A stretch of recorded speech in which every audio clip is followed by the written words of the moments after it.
Salve, meu povo! Tudo bem com vocês? E aí, como é que estão? Vamos para mais uma videoaula de hoje. Meu nome é Carla Patrícia, sou professora de História. E o tema da nossa aula de hoje, História do Brasil, formação do Estado brasileiro. Primeiro reinado é o subtema da nossa aula, ou seja, a primeira fase do Brasil Império. Uma longa história, cheia de pano para manga e muito babado, para arrepiar até cabelo na cabeça de careca. Vamos lá para mais uma aula? Beijão! Muito bem. Antecedentes, pessoal. Vamos voltar um pouquinho no tempo, né? Antes de 1822. Bora lá um pouquinho? Após a fuga de Dom João para o Brasil, Portugal ficou empobrecido por causa da guerra contra os franceses, né? No contexto da Europa, Portugal estava ali no contexto do bloqueio continental de Napoleão. Além disso, o comércio português foi muito prejudicado pelo decreto de abertura dos portos brasileiros às nações amigas, uma exigência feita pelos ingleses para realizar o translado da família real de Portugal para as terras brasileiras, para os trópicos, tá certo, pessoal? Muito bem. Diante de tanta dificuldade, então, a gente vai ver estourar lá em Portugal, já no ano de 1820, a chamada Revolução da Cidade do Porto, ou a Revolução Liberal do Porto, que logo se espalhou por todo o país. Essa revolução ficou conhecida como aquela que levou Dom Pedro, aquela que vai levar novamente Dom João para Portugal e que vai trazer Dom Pedro I para o início da nossa história Brasil Império. Muito bem. Após a fuga de Dom João para o Brasil, Portugal ficou empobrecido, como a gente viu. Tá certo, pessoal? Então, isso vai gerar um descontentamento lá na população portuguesa, porque de um lado tinha Napoleão, do outro lado o rei, seu rei tinha o abandonado. Certo, pessoal? Anos depois, como a gente viu, só em 1820, com a partir da Revolução do Porto, vão exigir o retorno do Dom João e da família real. Certo? Muito bem. Vitoriosos e revoltosos formaram um governo provisório que exigiram, né, o retorno imediato de de Dom João VI para Portugal. Com medo de perder o trono, Dom João voltou para Portugal em 1821. Só, galera, que tem um detalhe nessa história. Olha só o olhar desconfiado de Dom João na nossa tela. Por quê? Porque antes de retornar para Portugal, Dom João acabou dando uma paradinha no Banco do Brasil, que ele próprio havia fundado, né? Lá no ano de 1808, mas ele dá essa passadinha antes de ir para Portugal, ele esvazia os cofres do Banco do Brasil, levando quase todo o tesouro nacional para Portugal. E ele vai deixar no lugar dele o seu filho, Dom Pedro, com uma batata quente nas mãos. Beleza? Muito bem. E aí, o que é que a gente vai ver? A gente vai conhecer um pouco da história do menino Pedro, do rapaz Pedro, né? Pedro de Alcântara. Vamos lá? Pessoal, Dom Pedro nasceu em Portugal em 1798, morreu no ano de 1834, bem jovenzinho, aos 36 anos. Foi o primeiro imperador do Brasil, ou seja, ele vai governar o Brasil no chamado primeiro reinado, que a gente vai estudar hoje. A duração do governo dele foi de 9 anos, mas isso é uma história mais pra frente, beleza? Ele vai ser o 28º rei de Portugal, mesmo que ele tenha reinado por apenas 7 dias, galera. Muito bem, 7 dias. Não foram 7 meses, ele reinou apenas 7 dias. Ele era filho de Dom João VI e da famosa e polêmica Carlota Joaquina. Além disso, foi pai de Dom Pedro II, nosso querido, amado imperador, certo? Que vai governar por 49 anos.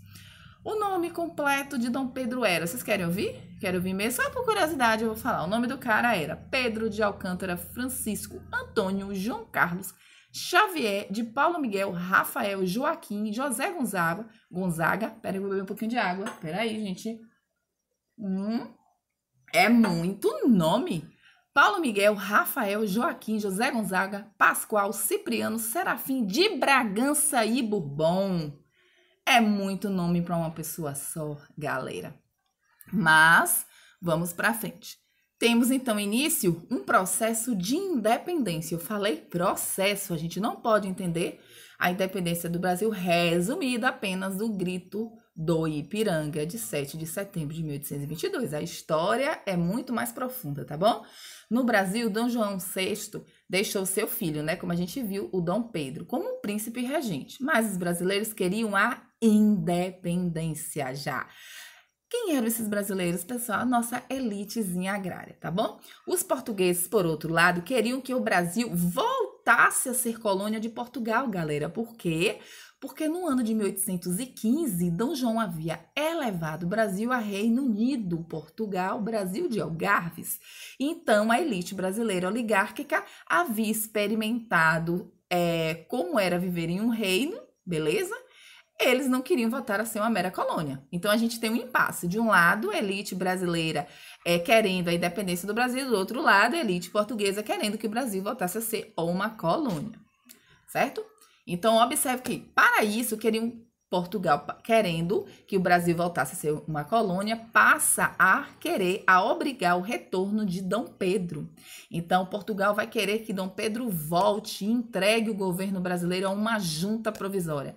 Mas Dom Pedro preferiu ficar no Brasil, galera. E ele vai falar a famosa frase, né? Que ficou conhecida como o fato histórico do dia do fico. Se é para o bem de todos e a felicidade geral da nação, estou pronto, diga ao povo que fico. Beleza? Aí a pergunta da gente por que nesse dia também ele já proclamou a independência, pessoal? É outra história.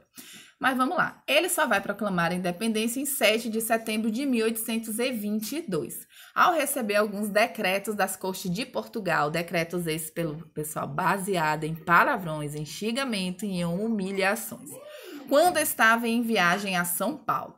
Estes decretos, por exemplo, anulavam algumas de suas decisões, tentando fazer com que Dom Pedro obedecesse às cortes portuguesas. Dom Pedro aproveitou a ocasião e declarou a separação, dando aquele famoso grito, independência ou morte, em que aquele quadro pintado por Pedro Américo cheira a bolô, porque, na verdade, Dom Pedro, aquele quadro não condiz, né, com o momento histórico do famoso independência ou morte, mas isso é uma outra história também, tá certo, pessoal? Mas antes dele tomar essa decisão, ele pede o aconselhamento do padre Belchior, né, que estava na comitiva dele, na Baixada, onde ele estava fazendo uma visita a Santos, e o padre Belchior vai aconselhá-lo e vai dizê-lo: Majestade, não tem volta, grite independência ou morte, e ele vai fazer isso. Pessoal, essa aqui é a nossa bandeira, nossa primeira bandeira, a bandeira do Império. Observe que no centro tem um símbolo da família real dos Bourbon, de Portugal, beleza? E em cima a coroa simbolizando que o Brasil proclama-se independente, mas vai se manter uma monarquia na contramão, pessoal, dos países que também tinham se formado, né? Ficado livre do domínio de metrópoles espanholas, mas haviam escolhido a república. Só o Brasil que vai escolher uma monarquia. Esse mapinha que vocês estão vendo aí agora é um mapa que mostra como é que era a divisão geopolítica do Brasil no momento da independência, ou seja, o Brasil estava organizado em províncias, beleza, pessoal? Era essa a nossa configuração. Observe embaixo aí no verdinho, a gente tem ainda a província Cisplatina. Nós temos ainda, porque Dom Pedro irá perder na guerra Cisplatina. Beleza? Vamos lá. Muito bem, temos depois de um processo, né, de luta pela independência do Brasil que se espalha por todo o território brasileiro, né? Falar de independência do Brasil, a gente precisa também falar e lembrar do processo de independência da Bahia no 2 de julho de 1823, quando, enfim, as últimas tropas portuguesas resistentes à independência foram expulsas do recôncavo baiano pela galera nativa, tá? A gente tem que lembrar disso e trazer isso para a nossa história, tá certo? Mas vamos ver os limites da nossa independência, pessoal. Para ser reconhecido oficialmente, o Brasil aceitou pagar indenizações a Portugal no valor de 2 milhões de libras esterlinas. Aí eu volto para vocês e pergunto: o Brasil tinha dinheiro para pagar essa indenização? Óbvio que não. Era justo pagar essa indenização? Óbvio que não. Vamos lá. Por que o Brasil não podia pagar essa indenização? O Brasil não tinha, galera, reservas, porque Dom João havia esvaziado e falido o Banco do Brasil, beleza? E era injusto. Por que o Brasil tinha que pagar indenizações se ao longo do Brasil colônia todas as nossas riquezas já tinham sido exploradas por Portugal? Injustiça, né, galera? Mas, pois bem. Então, como o Brasil não tinha esse dinheiro, ele vai pedir a quem esse dinheiro emprestado? Para a Inglaterra, que estava ali fazendo advogado do diabo, estava convencendo Dom Pedro a assinar e a aceitar o pagamento da indenização. Por quê? Porque a Inglaterra via um potencial muito grande de exploração no Brasil e vai emprestar de bom coração esses 2 milhões de libras esterlinas, beleza? Significa dizer o quê, galera? Que o Brasil deixa de ser colônia de Portugal, mas passa para as mãos dos ingleses. Apesar do processo de independência ter bases nas ideias iluministas que se espalharam pela Europa a partir do século XVIII, né? O ideal, por exemplo, de liberdade, a escravidão foi mantida, atendendo aos interesses dos grandes proprietários de terra, dos grandes latifundiários. E aí a gente vai ver a primeira característica desse nosso Brasil independente. Ele vai assumir em um caráter monarquista, latifundiário e agroexportador, tá certo? O Brasil continuou com o modelo agrário baseado em latifúndios e na produção de gêneros primários voltado para exportação, ou seja, pouco diferente de quando era colônia. Então, pouca coisa mudou. Ao contrário de outros países da América Latina que adotaram o sistema republicano, o Brasil adotou o governo monárquico baseado no poder de um rei. Tá certo, pessoal? E esse rei é quem? Esse gatinho aqui, galera. Dom Pedro, que vai ser coroado como Dom Pedro I, beleza? Então, vamos ver que no dia 1º de dezembro de 1822, Dom Pedro foi coroado primeiro imperador do Brasil. Com o título de Dom Pedro I, seu governo, galera, ficou conhecido como Primeiro Reinado. Vai durar 9 anos, do ano de 1822 a 1831. Beleza? Muito bem. O que é que marca o início do primeiro reinado? A proclamação de independência. O que é que marca o final do primeiro reinado? Quando ele abdica do trono. Então, Dom Pedro I, durante todos esses 9 anos, vai enfrentar muitas dificuldades para governar o Brasil. Em parte, pessoal, é por culpa do autoritarismo. Ele era muito autoritário, muito mandão. Beleza? Prova disso, a gente vai ver o quê? A Constituição de 1824, beleza? Então, o segundo reinado vai ter como característica lei e guerra. Vamos lá ver o porquê da lei e o porquê da guerra. Além disso, pessoal, muitas pessoas achavam que Dom Pedro I, sendo português, em vez de se preocupar com os brasileiros, estavam mais preocupados com a situação dos seus conterrâneos, dos lusitanos. Rolou um ciúminho. A postura do imperador em relação à Constituição de 1824, diante da Guerra da Cisplatina e da Confederação do Equador, foram alguns dos fatos que vão levar à sua abdicação em 1831. Então, só para organizar as ideias, os motivos que vai levar ao fracasso do governo de Dom Pedro I durante esses 9 anos vai ser o quê? Ele ser autoritário, a imposição da Constituição de 1824, em que nela, pessoal, ele vai limitar demais os poderes das províncias, beleza? Também pelo fracasso que foi a Guerra Cisplatina, porque o Brasil vai perder esse território, e também por conta da Confederação do Equador e da impopularidade do cara, beleza? Então, vamos ver então, pessoal, a lei. O Brasil nasce como país independente, precisava então ter a sua Carta Magna, a sua Constituição. Muito bem, a Constituição, pessoal, nossa primeira Constituição foi de 1824, beleza? Essa Constituição é a lei mais importante de um país, como você já sabe, que contém normas relativas aos poderes públicos, direitos e deveres também da população, de todo cidadão. Dom Pedro I entrou em confronto direto, galera, com a Assembleia responsável por elaborar a primeira Constituição.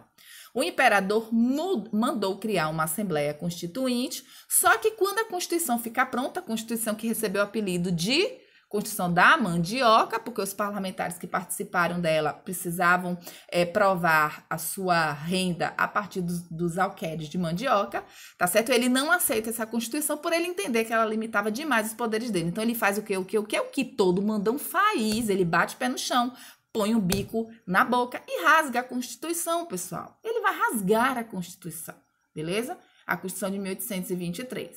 E, diante disso, ele próprio vai outorgar a Constituição de 1824, beleza?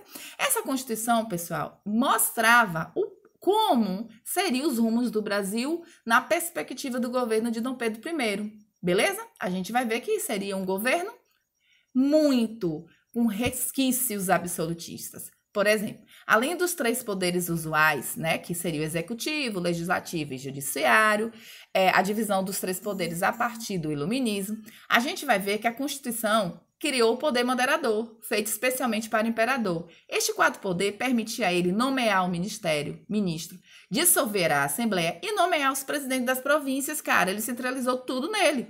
Assim, a Constituição de 1824 estabelecia um governo de poucos, que representava apenas os mais ricos da sociedade e beneficiava apenas o imperador.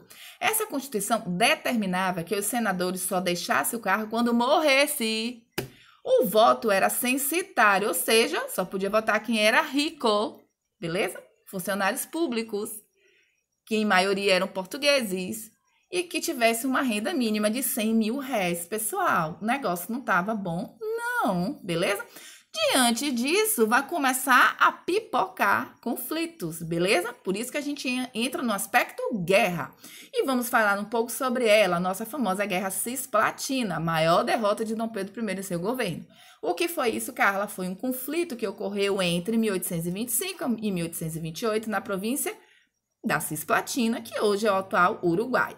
A província Cisplatina, galera, ela foi incorporada ao território brasileiro em 1821, após 4 anos de lutas sangrentas contra as tropas de de Dom João VI, ou seja, Dom João VI, após 4 anos de guerra, consegue anexar a região Cisplatina ao território brasileiro. Porém, teve muita resistência, porque a galera que vivia lá tinha costumes, tradições e línguas diferentes, né? Os uruguaios queriam formar um país independente. E aí, pessoal, eles aproveitaram a fragilidade do governo Dom Pedro I e em 1825, apoiados pela Argentina, começaram a luta contra o Brasil e acabaram, então, vencendo a guerra. E vai ser uma derrota grandinha para o Dom Pedro I. Outra questão muito importante que cai nos certames da vida de vocês é a chamada Confederação do Equador. Beleza? A Confederação do Equador foi uma tentativa de estabelecer um governo republicano independente, porque as províncias não concordavam com a Constituição de 1824, na qual criava o poder moderador. Estavam muito chateados com o imperador, tá certo? Então, eles queriam a independência daquela região chamada, da região do Grão-Pará. Certo? Então, envolveu as províncias de Pernambuco, Ceará, Rio Grande do Norte e Paraíba. Dentre os motivos da revolta, né, a gente vai ver, podemos destacar o autoritarismo do imperador, que nomeava, galera, pessoalmente os presidentes das províncias, sem levar em consideração as necessidades locais. Essa nomeação ignorava muitas vezes os interesses da população.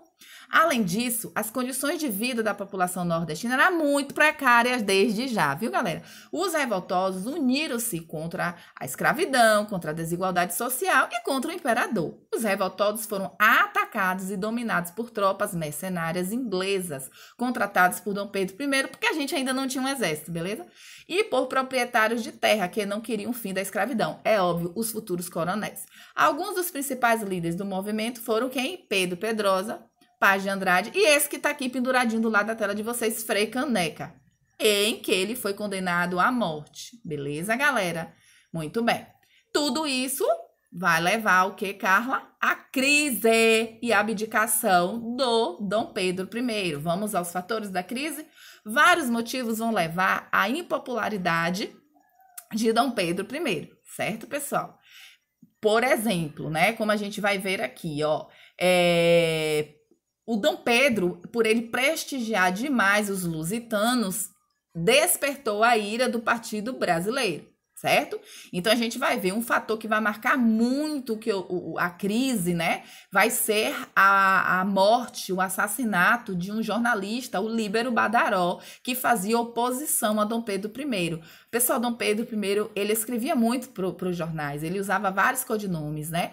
E um dos jornalistas que fazia oposição ferrenha a Dom Pedro I vai ser o Líbero Badaró, que em 1830 o cara vai aparecer morto, a tiros, beleza, pessoal? E o imperador foi o principal suspeito do crime. Então, temos aí, ó, uma economia que vinha ruim, uma impopularidade crescente e agora esse jornalista aparece morto. Além disso, pessoal, a vida pessoal de Dom Pedro I era muito criticada. Pensa o cara que gostava de uma esbórnia, pensa que gostava de trocar de parceiras. Era uma loucura a vida do cara. Então, Dom Pedro tinha várias amantes. Não conte isso pra ninguém, isso não vai cair no Enem, é só pra vocês saberem, tá? Dom Pedro I tinha várias amantes. Uma delas, a mais famosa, a Marquesa de Santos, que ficou muito conhecida entre os brasileiros e que a Rede Globo tem colocado como uma grande vilã, mas isso é outra conversa. O choque entre os partidários do imperador e aqueles que eram contrários a ele tornava-se cada vez mais violento. As violentas brigas envolviam, entre outros objetos, garrafas, pessoal. Em uma dessas briguinhas com as garrafas, a gente vai ver uma que vai entrar para a história chamada Noite das Garrafadas. Isso ocorreu porque Dom Pedro I tinha feito uma visita à região de Minas Gerais e lá ele foi hostilizado. E aí o partido português, querendo agradar o bonito, quando ele retorna para o Rio de Janeiro, oferece uma festa de recepção com os dinheiros públicos, é claro, né? E aí o Partido Brasileiro fica muito revoltado com isso, vai beber todas, encher a cara e vão fazer o que com as garrafas? Atirar na casa dos portugueses, beleza? Muito bem, percebendo Dom Pedro I, percebendo que tinha perdido a autoridade e o respeito da população, resolve então o quê? Renunciar em 1831. Ele resolve voltar para Portugal, mas ele deixa no trono o seu filho Pedro de Alcântara, pessoal. Pedro de Alcântara, que tinha apenas, na época, 5 anos de idade, não poderia governar, tá? Mas ele previa, né, que na impossibilidade do imperador governar, regentes iriam fazer essa transição até a pessoa que tinha o trono por herança tomar o poder, que no caso é o menino Pedro, né? E aqui vocês estão vendo a carta de abdicação de Dom Pedro I, e ele deixa o nosso país tão amado, tão querido, tão receptivo, com a oligarquia tão receptiva, beleza? E aí vocês pensam o quê? Que essa história acabou? Que é o fim? Só que não, galera, não. Nós vamos continuar essa história porque ela segue ainda mais, cheias de bastidores, cheias de revoltas e cheias de muita história para arrepiar cabelo na cabeça de careca. Um beijo e até a nossa próxima aula.